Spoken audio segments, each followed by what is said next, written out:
When does that largesse finally run out?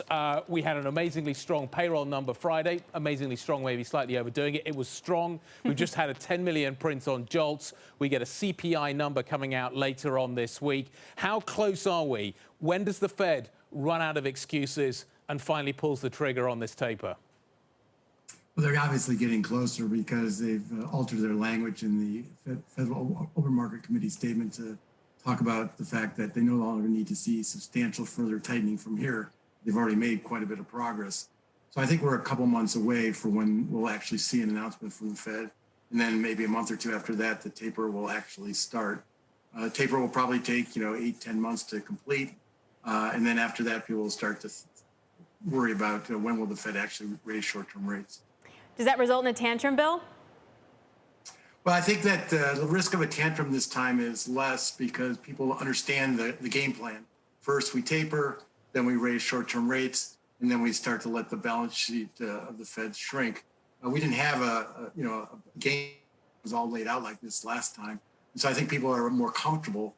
And also the Fed's a lot more sensitive to making sure that there isn't going to be a taper tantrum. They've been very, very careful in terms of how they communicate. What is your assessment of what is happening in the labor market right now? Some real strength starting to show up, yet there are still plenty of people on the margins of the labor market.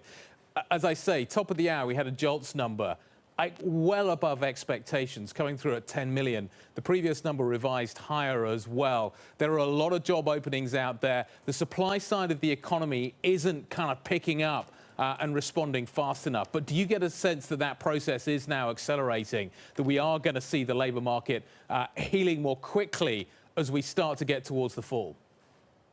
Well, the key question is, as you said, what happens to labor supply? We still have an unemployment rate that's pretty high relative to where we were in February 2020 before the pandemic began.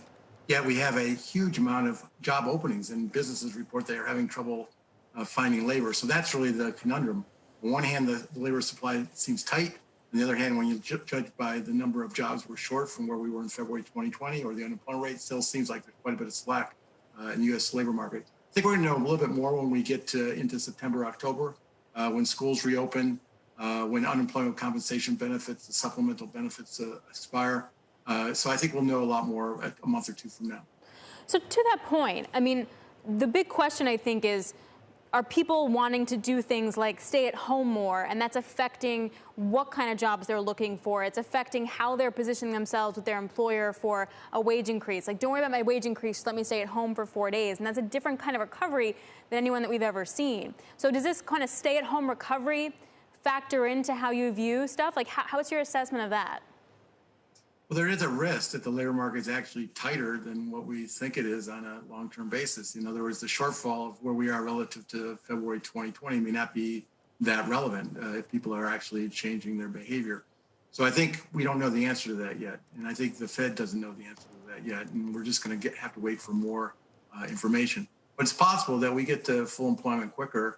And in that case, the Fed might have to do the taper on a faster pace, so that they can actually raise short-term interest rates in a more timely way. It's very unlikely that they're going to be tapering the asset purchases and raising short-term rates at the same time, because that would be adding stimulus by buying assets and taking stimulus away by raising short-term rates. So the taper process has to be complete before the Federal Reserve can actually raise short-term rates, in my view. Incredibly negative real yields right now. We're getting a CPI print later on this week. You have seen a pickup in yields over the last few days as a result of the data.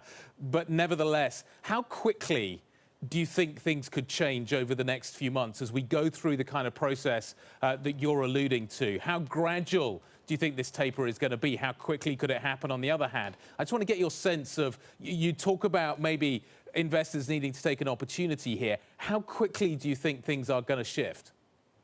That's very difficult to say. I mean, one obvious question that we still have open is, how is the Delta variant going to affect people's behavior as we go into the fall?